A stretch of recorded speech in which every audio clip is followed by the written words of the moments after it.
So we got some update news regarding Vanguard Warzone or Warzone Vanguard. Not really a total fan of Warzone with Vanguard stuff. It's definitely taken a nosedive with me with enjoyment, but I've gotten back into it. I've played it. We got some videos. Tomorrow we got a F.O.O.L video. Check that out because it is gnarly. But back on track to the update. We got 3 things I want to talk about. We're not covering the new weapons or things like that specifically. I think these are 3 major things we have to talk about because they are essential to the experience of Warzone for many people. And yeah, so first off, let's talk about health and time to kill. Vanguard Warzone or Warzone Vanguard. You know what? Warzone Pacific. I don't know why I'm calling it the other thing. Warzone Pacific is getting massive changes to the time to kill in regards to player health variables. So what that means is traditionally in games, you have a set number, it's a variable, and they scale weapon kills to stuff like that. Now, it's still going to be kind of, I wouldn't say it's not going to be 100 anymore like it used to be. It's going to be 150 health points. Now, this does not include your armor. Your armor, I think, gives you plus 50 or plus 75. I don't remember specifically the variables, but 150 is your standard health in general. This is your health without armor. This is kind of massive. Now, let me explain why. It's going to make guns, for the most part, depending on the weapon and caliber and things like that, 1 to 2 shots more damage needed to finish your target. It's going to incentivize a little bit more headshots. It's going to extend the time to kill just a little bit. Now, I do think this is a healthy change for those who want a higher time to kill. For people like me who just want to plow through people, level people, down them as quick as possible, this may affect us a little bit. Again, we have to see how the meta works and how things go and how it feels, because obviously this is only speculatory. This is not actually in-game feeling. So maybe Raven changes their mind on this and it doesn't work out and we revert it season 3, but this is going to change the meta entirely. This is going to make a lot of weapons have to be meta based or you're not going to have a good time. Now, this is a very unfortunate thing in my opinion because I've been using a lot of Modern Warfare weapons, having a very fun time with it, but they're not meta weapons. You know, Cold War weapons or some Cold War weapons that aren't meta weapons. So now I'm playing at a disadvantage entirely, and it may make my experience have to use what is meta, and I don't like that component. Again, I understand higher time to kill. It makes the game a little bit less random, more control. I get it in that regard, but at the same time, man, there's something fun about using all the weapons and not really sticking to a meta. The higher the time to kill in my opinion, and the more meta base, you know, the sandbox gets at that point. So I'm not a fan of that, but again, these are just my speculatory opinions.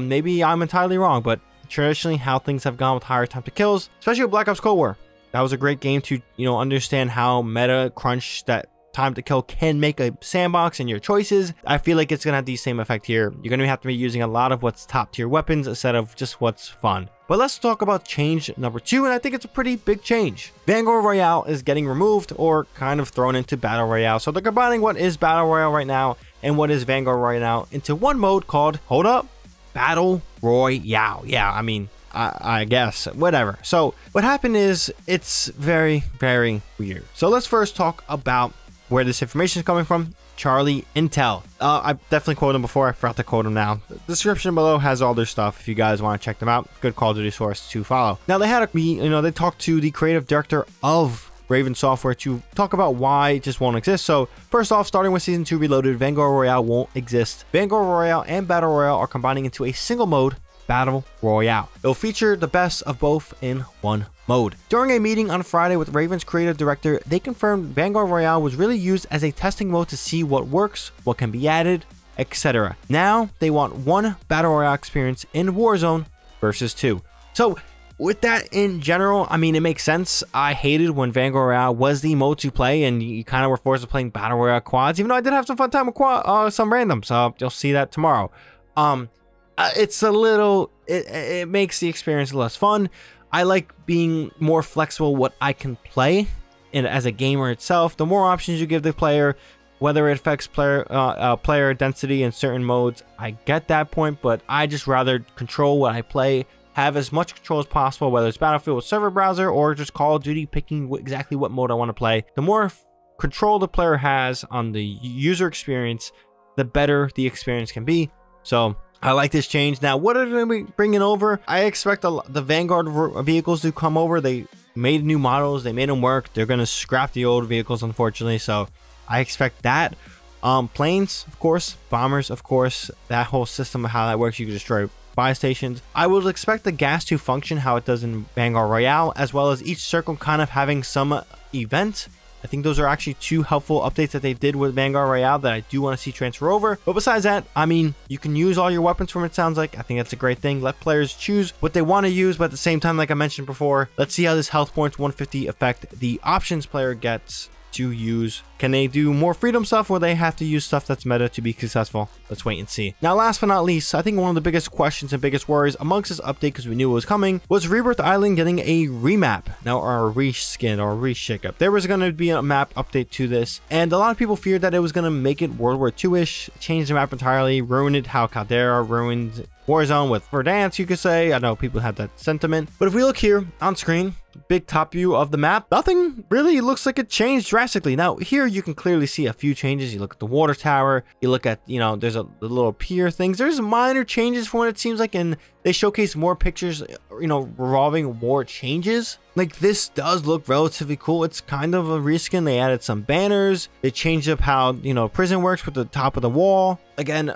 I think this is the helipad area. There's an updated area of how there's a little bit more cover, a little bit more building. There's a satellite relay. They did add new places and expanded upon locations more efficiently. So I'm not saying it's not really a total revamp. They didn't do anything, but I think this is a very healthy change to Rebirth Island. Some of these areas that they've changed and edited and add more cover to were very, very bad areas to go through. We see in prison it's being built. There's a catwalk. Maybe the interior changed a little bit. These are new locations from what I can understand, so maybe there is more ins and outs and smaller route taking changes. I think that type of thing is very much needed to Rebirth Island. There was a certain point of Rebirth Island, whether it was fast paced and things like that, where it did get very crunchy in terms of there was a rhythm to the map on a frequent basis in terms of, you know, lanes to push and things like that. That's kind of the Treyarch element that was brought over because it was an Alcatraz map for Blackout. But again, I like some of these changes we see here, so I have no complaints on that regard. But as it stands now, this update is coming for Warzone March 23rd, 9 a.m. Pacific Standard Time, 12 p.m. Eastern Standard Time. And if you guys are in the UK, 4 p.m. I mean, in all, guys, this is some good stuff. I do admire some of the things that has been updated, some of the changes. I think this is a good step forward. A lot of these updates coming forward is to get Warzone back to a playable state, more desirable state. So let's see if they can effectively do that. Me personally, I'm just really excited for Warzone 2 and Modern Warfare 2. Whatever these guys do here, I mean, I'm playing it, but I want to see more of the other stuff, but that's inevitable. The Modern Warfare 2 Infinity Ward's game has a lot of hype around it. They're really kind of the only successful Call of Duty title that they've been pumping out, at least in the last 3, so we'll see. But with that being said, that's all I gotta say on this one. If you guys enjoyed this video, found it informative, definitely drop this video a like. If you guys are also new here and want more content from me, definitely hit that subscribe button and the bell to be notified when I drop that content. But that's all I got for this one. ShadowNinja here, and I'm out.